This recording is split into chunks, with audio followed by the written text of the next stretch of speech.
Boa noite a todos. Estamos iniciando mais um Bom Dia Entrevistas, hoje com duas figuras ilustres, um deputado federal, Marcon, Dionilson Marcon, e um ex-deputado, presidente da Assembleia, chegou a ser governador do estado do Rio Grande do Sul, o Ivar Pavan, que é pré-candidato a deputado estadual na eleição do ano que vem.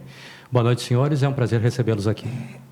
Boa noite, Saulo. Para nós é uma alegria estar aqui na tua companhia, no jornal Bom Dia, e também acompanhado pelo nosso companheiro, sempre deputado, Ivar Pavan. Boa noite, Ivar. Boa noite, Salos. Boa noite, amigos que nos acompanham. Prazer estar aqui na companhia do deputado Marcon e na sua companhia também. Aliás, deputado, me permita, Marcon, que a gente ficou sabendo, é a primeira manifestação do Ivar enquanto pré-candidato a deputado estadual. Então, o senhor estaria fazendo o lançamento, entre aspas, da pré-candidatura aqui no Bom Dia?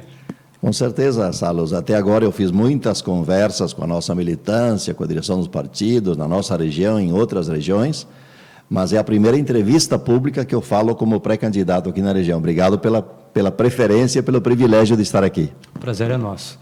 Deputado Marcon, o senhor é um deputado bastante atuante, com presença constante aqui na região, encaminhamento de emendas, recursos, enfim, parcerias. O que lhe traz ao Erechim, ao Alto Uruguai, nesta ocasião? Então, nessa ocasião, ontem teve o encontro aqui da FETRAF Brasil, que é o nosso sindicato da agricultura familiar, discutindo, planejando, mas principalmente discutindo o momento que nós estamos vivendo, né? E a FETRAF, o sindicato sempre foi um sindicato combativo em defesa da agricultura familiar. Então, nós tivemos mais deputados que estavam aqui presentes, também o Ivar Pavan estava presente, para discutir esse momento, né? Que a situação da agricultura é muito difícil, uma situação dramática que nós estamos passando aqui no Rio Grande do Sul, em Santa Catarina e no Paraná, os 3 estados com seca, e muita seca, e parece que nada está acontecendo com o governo do estado, Eduardo Leite, e com o governo federal. Então, esse momento é o momento que nós precisamos discutir, agir e precisamos pressionar o governo federal que olhe para a agricultura familiar do Rio Grande do Sul. Qual é o tamanho do estrago e o que a agricultura familiar precisa neste momento, tanto do Estado quanto da União? Olha, ontem eu teve numa audiência pública, puxado pelo sindicato e pela FETRAF Brasil, lá em Espumoso, com muitas entidades, com os bancos, a cooperativa de Espumoso, Ivar, fez um relato que o milho já foi 95%. 95% é o seguinte: se tu tem uma projeção de colher 100, tu colhe só 5. O soja, se chover, ainda dá para recuperar a metade. Feijão, produção básica para alimentação, não tem nada. Comida para os animais, não tem nada. Então, por isso que a pauta dos movimentos, alguma delas que eu tenho assim na cabeça, primeiro a anistia das dívidas, que muitos fizeram dívida nos bancos para pagar na questão dos investimentos, não vai ter condições de pagar. E eu sou totalmente contra que se adia, se passa para frente, para a última parcela depois do contrato. Encaminhar os Proagro, o seguro das famílias, quem financiou. Outra questão é aqueles que financiaram e terceirizaram nas pecuárias, nas cooperativas, o seu custeio, que isso não tem como pagar. E também nós precisamos que a Conab, o governo federal, coloque milho a preço mínimo, que é isso, para que o agricultor compre o milho a um preço justo, barato, para tratar os animais, porque não tem comida para os animais, e a bacia leiteira precisa de comida, os animais precisam de comida. Enquanto o custo é alto, o preço do leite é baixo. E a outra questão é um crédito emergencial. O governo Bolsonaro precisa olhar com carinho essa questão do crédito emergencial. E ontem, como a ministra estava aqui em Santo Ângelo, quem estava mais perto foi a Santo Ângelo, aqui na região de Erechim teve o Pertussati, o Rui, que é ali de Erebango, e outra liderança nossa lá de IP, Scapinelli lá de IP, foram representar a FETRAF Brasil em Chapecó, e a ministra, a resposta da ministra, você vê que quem não tem nada a ver com os pequenos, não tem compromisso. Seria uma coisa assim que ela teria que pedir desculpa para o povo brasileiro, ela ser ministra da Agricultura. Sabe o que ela respondeu na audiência pública que teve aqui em Chapecó, que as pessoas têm que se queixar para São Pedro que não choveu. Esse é o plano de governo do Bolsonaro. Primeiro é levar na ironia, primeiro é levar na gozação, e depois passar para São Pedro a falta de chuva que tem no Rio Grande do Sul e nos 3 estados do Sul. É uma vergonha. O relato que nós tivemos foi uma vergonha, foi uma irresponsabilidade sem tamanho da ministra Tereza Cristina, que é minha colega deputada federal, a audiência que teve aqui em Chapecó ontem, que não quis receber sequer a pauta da FETRAF Brasil. Isso é um desrespeito à agricultura familiar. Ex-deputado Ivar Pavão, o senhor também foi secretário do Desenvolvimento Agrário, Desenvolvimento Rural, né, à época do governo do PT. Considerando, então, os anúncios feitos já pelo governo do Estado e também a posição do governo federal, o senhor entende que a ajuda governamental, ela tem sido adequada, tem sido à altura das demandas dos agricultores? Olha, Salos, segundo dados da Embrapa e da Emater, o Rio Grande do Sul, até a semana passada, porque a cada dia o prejuízo é maior, a estimativa de perda já chegava em torno de 20 bilhões de reais. Aqui na região seria cerca de 1 bilhão, numa conta da Emater. A resposta do governo do Estado é a anistia do troca-troca e a criação de um comitê para discutir a seca. Bom, eu fui secretário do Desenvolvimento Rural no governo Tarso Genro, por orientação do governador naquela época, só na secretaria que eu coordenava, nós investimos 206 milhões de reais de recursos do orçamento do Estado. Anistia do troca-troca, anistia das dívidas do FEAPER, anistia das dívidas do Mais Alimento. Nós fizemos mais de 1.200 açudes, 2.300 pequenos sistemas de irrigação para o pessoal. Hoje, as hortas e pequenas propriedades que não estão irrigadas, está tudo seco, tudo morto. Nós orientamos a Emater a priorizar os laudos.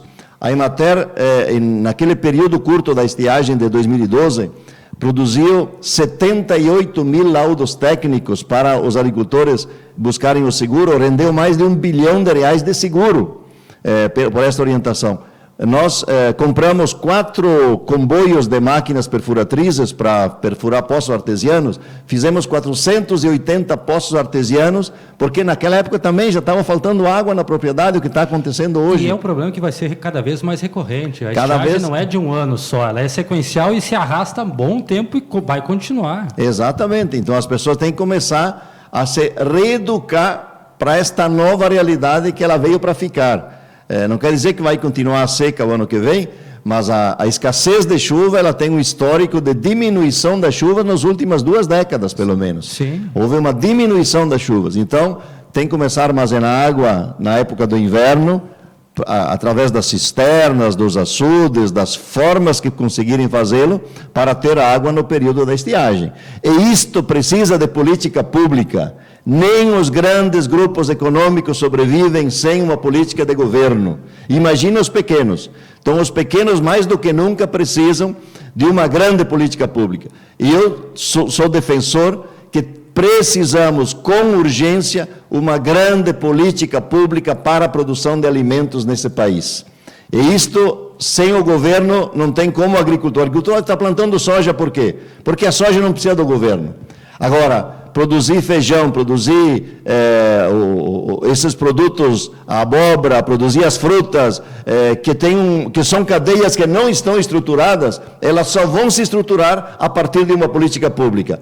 Sem o governo, nós vamos importar comida e a cesta básica vai disparar no preço, como já está acontecendo hoje. E aí todos sentimos o efeito no bolso. A própria inflação não é um recado disso. Então, não é um problema, a estiagem não é um problema só do agricultor, é um problema do consumidor urbano. Claro. Os trabalhadores urbanos precisam se dar conta que a seca vai atingir o bolso do consumidor urbano. A gente teria, e a estiagem mereceria muito mais tempo de debate, mas nós temos um período razoavelmente curto aqui para a entrevista. Eu gostaria de entrar num outro viés, que é o viés político. A gente já recebeu alguns questionamentos. Deputado Marcon, o senhor concorre?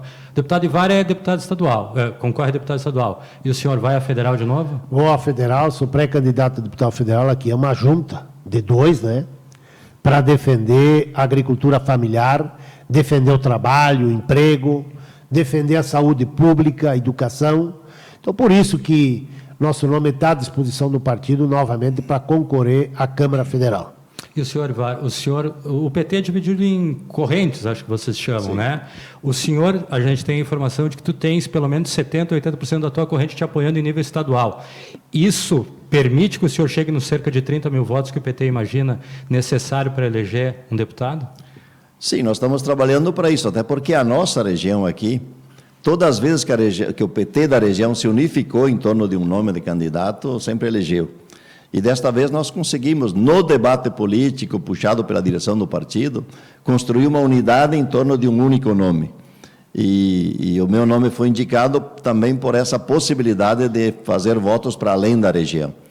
Mas mais do que isto, a realidade que nós vivemos nesse momento, ninguém pode dizer, não é comigo. Eu já tinha pensado de desistir de eleições, mas fui convidado de novo e aceitei, porque com o desemprego, a fome voltando, a seca e os governos indo para a praia, todas as empresas quebrando, o salário mínimo que não sobe, as políticas públicas sendo desmontadas, nós sabemos como enfrentar esses problemas dos nossos governos. Já enfrentamos e superamos. Por isso estamos nos propondo a estar de volta para ajudar a construir esse processo. Tu vê, né, Marcon? Ele não perdeu o traquejo, ele está cada vez mais... Eu só tenho uma dúvida. O senhor vai dobrar com o Marcon ou vai dobrar com o Anacleto Zanella?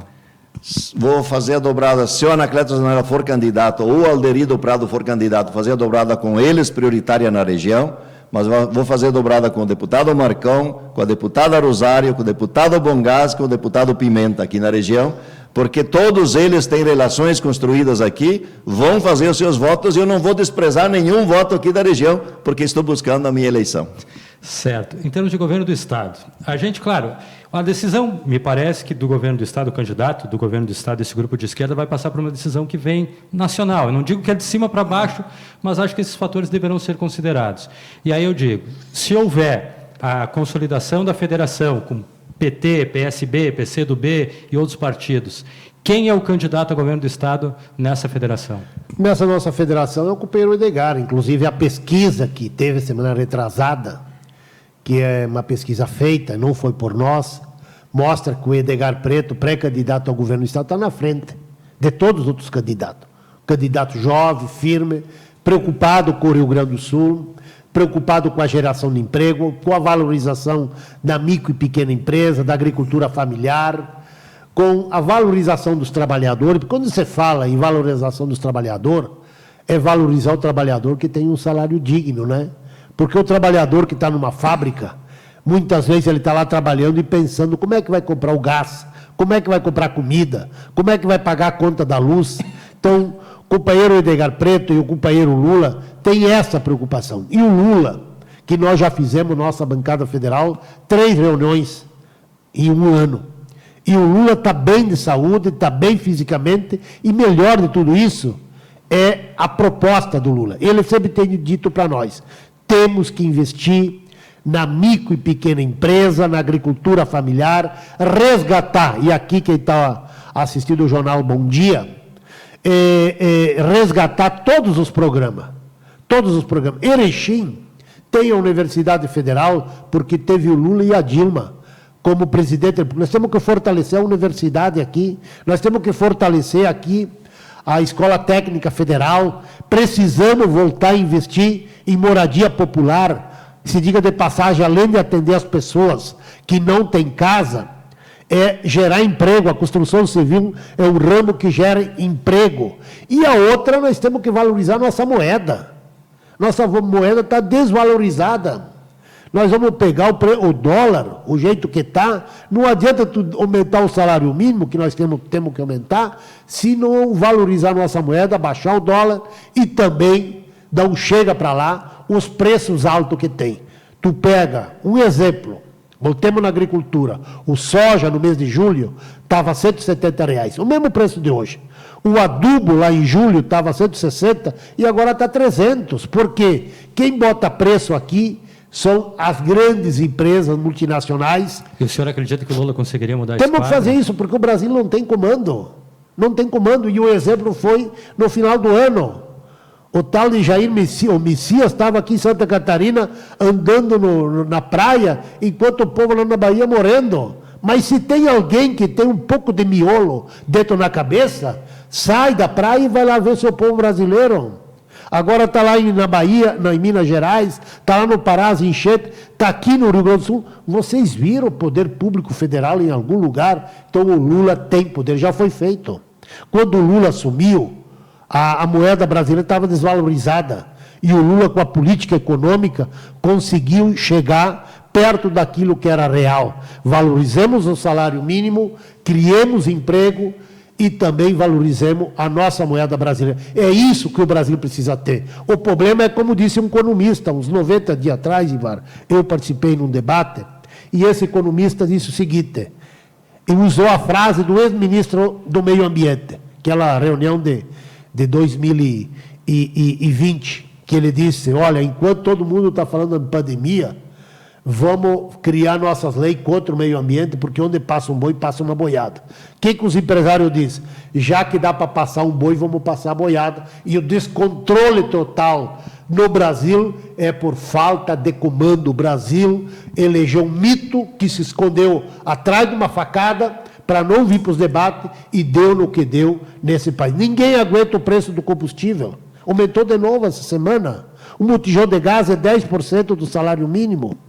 E aí, quando tu chega do trabalho, tu não sabe onde tu vai comprar, porque os preços são altos. E é isso que o nosso pré-candidato à presidência da República, o companheiro Lula, já disse para nós, tem responsabilidade, mostrou que dá para fazer nos seus 8 anos de presidente, e nós vamos fazer isso para o país. Voltar que o país esteja fila para entrar em estádio de futebol, fila para ir em festa, fila para entrar numa universidade, mas ver fila para disputar osso para conseguir roer, para dizer que está matando a fome, eu nunca vi e já estou com 57 anos. Não sei se tu viu alguma vez, espero de não ver mais. Ivar, o senhor, com outras lideranças, já trouxe o Lula para a região na época de campanha. Há uma previsão de que ele venha para o Alto Uruguai nesse período eleitoral de 22? Olha, essa decisão ainda não temos. Seguramente o PT vai reivindicar. Mas o Brasil, do tamanho que é, ainda não está definido, até porque o presidente Lula ainda não anunciou se é candidato. Nós estamos dizendo... nem o vice, né? Já tem uma perspectiva de vice para o Lula ou não? Agora é a fase... Emplaca ou não emplaca? Agora é a fase da construção. O meu sonho, acredito que o deputado Marcão sonha a mesma coisa, nós gostaríamos de governar o Brasil com o PT sozinho. Mas nós nos damos conta que isso não dá. Nenhum partido consegue isso. Precisamos fazer alianças. Não só para ganhar a eleição, para governar. Porque o que nós pensamos não é só ganhar a eleição, pensamos no dia seguinte. Para implementar essas políticas que o deputado Marcon acabou de falar aqui, tu precisa de aprovação no Congresso Nacional. Então, o governo tem que ter base. O próprio atual presidente, o genocida, ele dizia que ele não queria governar com o Centrão, porque o Centrão era se gritar pega ladrão, lembra daquela frase do general? Se gritar pega ladrão, eles desaparecem todos. No fim, ele teve que ficar de joelho para o Centrão. Então, precisamos ter, no mínimo, 250 deputados federais na base do governo para poder implementar estas políticas. Então, precisamos fazer aliança. Talvez o Alckmin seja uma alternativa, que nós sempre disputamos com ele, sempre brigamos, mas no governo democrático tu tem que saber também atrair alianças que possam te dar governabilidade para implementar o teu projeto. O senhor falou essa questão da corrupção. O presidente Lula teve condenações, depois o próprio STF, a Justiça está revendo. Qual é o peso desse... O que vai pesar mais na cabeça do eleitor, na opinião de vocês?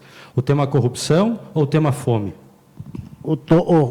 A quebradeira do Brasil, que é a fome, o desemprego, o caos que o Brasil está transformado, e a corrupção também. Hoje eu ganho... Sou deputado federal, o salário do deputado é 33.670, e do Flávio Bolsonaro é o mesmo. Eu não consegui comprar um terreno em Nova Santa Rita, onde eu moro. O Flávio Bolsonaro chegou em Brasília, comprou uma mansão de 6 milhões de reais. E outra, toda a família do Bolsonaro está envolvida em corrupção. Só foram comprar vacina na Índia quando percebeu que dá para desviar $1 por vacina, que na época dava 2 bilhões de reais. Então, é essencial a corrupção. Temos que discutir, temos que... Dinheiro público não pode ser jogado no lixo. O Lula, que sempre disse que era inocente, o Supremo arquivou os 22 processos do Lula. Então, o Lula não deve nada para ninguém, não só porque a justiça disse, é porque ele não deve. Então, nós precisamos discutir a reforma trabalhista. Bicho, tiraram tudo que é dos peão. A reforma da Previdência, vocês acham que é justo? Uma mulher ter que trabalhar numa fábrica, num frigorífico, até os 62 anos, o homem até 65 anos. Nós temos que rever a reforma da Previdência. Não podemos que um trabalhador, quando vai para se aposentar, quando compra o caixão que vai para o cemitério, então tem também o direito dos trabalhadores, que nós precisamos discutir com alguém que esteja na presidência da República, eleger deputadas e deputados que têm compromisso com os trabalhadores, porque tem muitos deputados que fazem voto da micro e pequena empresa, do agricultura familiar, dos trabalhadores em gerais, e lá em Brasília sempre legislaram contra os trabalhadores. E a outra vergonha da Câmara Federal é o tal de orçamento secreto. 30 bilhões de reais, que é para comprar... O senhor viu algum real desses 30? Mas eu não vi e eu não quero. Porque esse dinheiro público deveria estar lá no Ministério da Agricultura, no Ministério da Educação, da Saúde, para quem tem projeto, ir lá buscar. O Hospital de Santa Terezinha, aqui que eu já coloquei emenda, a coisa mais triste é quando tu vê as pessoas correr para pegar emenda. O Hospital de Santa Terezinha tem que buscar dinheiro do Ministério da Saúde pelo trabalho bonito e bom que presta. É um dos mais resolutivos do Estado. Sim, então essa questão das emendas, isso é uma vergonha. Eu chamo de emenda clandestina. Clandestina. Esse dinheiro, eu disse ontem, lá em Espumoso, na audiência pública, esse dinheiro tem que ser usado para combater e resolver o problema na seca e das enchentes que tem nesse país. Uma vergonha o que o Arthur Lira escondeu esse dinheiro junto com o Bolsonaro, porque tem por trás a mão do Bolsonaro para segurar a base, para sustentar esse governo podre. Para encerrar, as pesquisas apontam que há uma possibilidade, embora pequena, do Lula ganhar no primeiro turno. Caso ele não vença no primeiro turno, quem é o adversário do segundo turno? É o Bolsonaro, é o Moro, ou tem algum outro que pode surgir até lá? Olha, eu diria, nós não vamos escolher adversário. Sabemos que a direita vai tentar vir com o seu candidato, e nós precisamos estar com a seguinte consciência: a pesquisa só não ganha eleição. Quem vai ganhar a eleição é a nossa máquina militante na rua. Se nós conseguir colocar a nossa militância, junto com a nossa aliança que vamos fazer, a militância na rua fazendo campanha... Voltar à rua, né, Ivar? Porque na útima eleição ela ficou meio acuada, né? Estávamos num momento em que a direita, com as fake news, conseguiram desmoralizar o nosso partido, a nossa militância. Agora o pessoal se deu conta. Bom, o PT não rouba mais, e cadê o dinheiro? Então, mas no próprio governo Bolsonaro, a militância não foi tão ostensiva e tão forte para o enfrentamento, né? E agora eles estão envergonhados, então acho que eles não vão... Eles vão ir para a rua, possivelmente, os patrocinados seguramente irão para a rua. Nós precisamos colocar a nossa militância na rua, independente de quem for o nosso adversário, nós vamos trabalhar e vamos eleger o Lula presidente e vamos eleger o Edgar governador aqui no Rio Grande do Sul. O Edgar irá para o segundo turno, aí o segundo turno para nós é um bom debate. Se o Lula tiver a sorte de ganhar no primeiro, que é uma possibilidade segundo as pesquisas, embora eu tenha dito e estou convicto disso, que pesquisa não ganha eleição, não podemos se iludir com as pesquisas, porque a pesquisa joga lá, depois pode descer. Nós provamos na vida real que é a militância na rua que ganha eleição. Esta sim é uma pesquisa real. Quando a militância está na rua, ganha eleição. Só a pesquisa por si só não nos dá a garantia. Então, nós precisamos voltar a fazer isto e aí construir a vitória. Acho que temos condições de eleger o Lula, talvez até no primeiro turno, pelo caos que está o país, porque a fome voltou, o desemprego nunca teve tão alto, empresas quebrando, a seca que está aí, as enchentes, o governo na praia passeando de jet ski, quando termina as férias ele cai no hospital, que aí ele diz que aí ficou doente, estava lá brincando com toda a população. Então essas coisas de desrespeito, os prefeitos decretam emergência e o governo silencia, não diz nada. Quer dizer, este caos nos permite sonhar que dá para ganhar as eleições sim no Brasil e no Rio Grande do Sul. Certo. Ivar Pavan, muito obrigado. Ex-deputado, pré-candidato a deputado estadual. Marcon, prazer recebê-lo aqui, deputado federal. Sucesso na caminhada dos senhores. Obviamente, esse nosso espaço está aberto a todas as vertentes políticas. Essa é uma posição dos candidatos e lideranças do PT, mas a gente vai ouvir o PP, o PSL, o DEM, enfim, e todos mais, né? Afinal de contas, esse é o nosso papel. Um abraço, boa noite e muito obrigado. Obrigado.